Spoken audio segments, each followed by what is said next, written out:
Hey, Genies, it is Fisher here, and I know that this is not part of our normal schedule for added content throughout the course of the week, but there's something very important happening in New York City right now that could affect the rest of the country as far as availability of public records. So due to time sensitivity concerning public comment on a proposal in New York, I wanted to give you early access to this segment, my interview with Josh Taylor, president of the New York Genealogical and Biographical Society.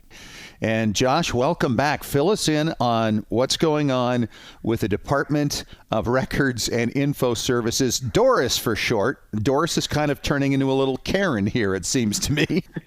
Yeah, we're having a bit of an issue in New York City. Thanks for having me on and letting me talk about this important issue. For anyone that does New York City research, you probably have encountered DORIS before, because DORIS manages the municipal archives, which hold essentially New York City's archives from the 1600s all the way up. And it's fabulous, by the way, we should mention. I mean, it's just loaded with incredible material. So much in there that I cannot wait for the day to come where they've got it all digitized and indexed. That's going to be a long way off. Right, exactly. But I think that, that's a really important point, is that genealogists and historians use those materials all the time, and there's millions of pages in there to be found. And right now they're talking about raising their rates, but not in a way that is common. Right. So they're proposing an increase for photocopies, for reproductions, and, for the record, we don't object when an archive has to raise its fees within a reasonable amount to cover expenses. Sure. That's understandable. What they are doing, on the other hand, is they seem to be cementing a practice they've had for a long time that requires licensing to actually use public records. Help me understand that. Licensing? License who? Well, that's the million-dollar question here. So essentially, if you want to reproduce a record from the public archive, right? So if you, let's say that you ordered something and you want to put it on your blog, you want to put it in a magazine, you have to basically fill out a form and pay a fee that begins at $15 to license that item to use. The form is called license/permission to use. Oh, boy. And the way that the proposed changes have been written, they really solidify that for educational, for scholarly, and for nonprofit product use, and even for media use, by the way, you have to apply for and pay for this license. Wait a minute. This is just, I had Brooke Gans on the show from Reclaim the Records not long ago, and she was talking about winning a court case there in Missouri. And she was able to obtain conversations that were done over email and text messages about why they wanted to do things the way they wanted to do. And the reason was they were selling these materials and taking the revenues and putting it back in their budget. Now, these were public records. It was in complete violation of the laws in Missouri about public records. This sounds exactly the same. It potentially is a very similar issue. There's a question of commercial licensing, and that certainly is where the archives right now in New York City, on their website, they say things like permission required for commercial use. And that's almost a different issue. It's sort of the license that's being required for essentially the other use of these records. I mean, to put them in a lecture, potentially to put them in an online family tree, right? In anything that would require sort of your use of those records, potentially the way the language is written now could fall under this license. Well, what about things that have already been posted on family trees from the municipal archives? Are they going to go back and try to find you and then charge you for it? That's a good question. So to be completely fair to the archives, when this issue came up and people started emailing them about it and asking questions, they received a response that said, this is a misunderstanding. We never intended to license genealogy materials for personal use. And that all this is doing is sort of elevating the fees, and they understood the language was unclear. And so they've said in email that they will clarify the language for the final version. Really? With how much time to go before the final version? Well, a public comment period ends October 23rd. And so sometime between that point and when the final rules are published, they would clarify the language. But they're actually not required to consult anyone or have another public hearing on the final language. So they could have the hearing on the 23rd, and we might never see the final version until it's printed up and officially on the books. Okay. Wow.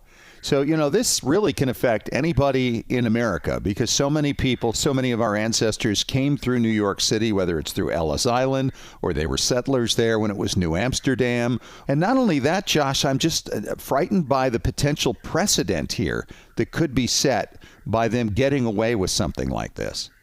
Right. I mean, if you consider that the language they use is education, scholarly, media, et cetera, that sort of use, that means that even an amendment that says, well, you can use it for genealogical use.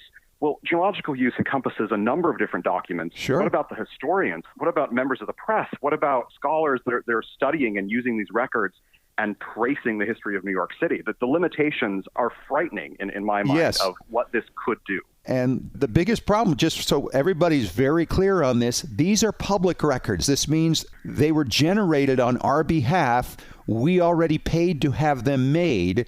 We cannot be charged to use them. Right. We paid for their creation, we're paying for their maintenance, and we're paying to get a reproduction of it. And, the Municipal Archives is not a private archive. It's a whole different category. And this is a problem because these people all talk to one another and they're looking for more and more ways to create revenue, and they're not going about it the right way. So the question is, Josh, what can we as genealogists and family historians do to help keep this situation from getting out of hand? Well, the easiest thing to do to help in this situation, the NYGNB, the New York Genealogical and Biographical Society, if you go to the homepage at newyorkfamilyhistory.org, there's a link to a page that will give you the details and really spotlights 4 actions that you can take. So, Okay. Number 1, you can submit a comment directly to Doris as part of the public comment period. We'd like to ask you to consider when you're submitting your comment. This isn't necessarily about the amount of money that's being charged. It's about the principle of licensing public records Exactly. for educational scholarly use. That's the big issue. So you could submit your own comment, and it's very, very important, even with the promises that they're going to clean up the language, we need to make sure that our objections are in the public record. Mm-hmm. So Yes. that's action number 1. Action number 2, the NYGNB has a public comment that we will submit sort of on everyone's behalf.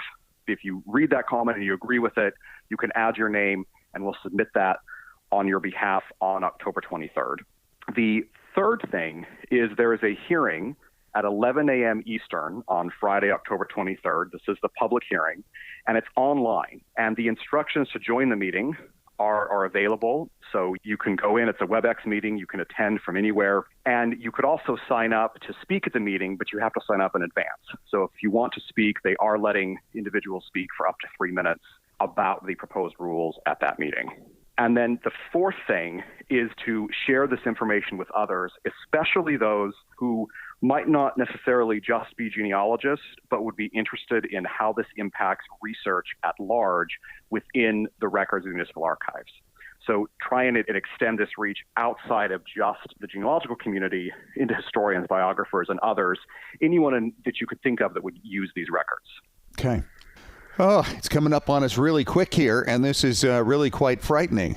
It is. They usually have a 30-day period for this. And I've been so grateful for other communities and societies that have jumped on this and spread the word. But yeah, it's coming up very, very quickly.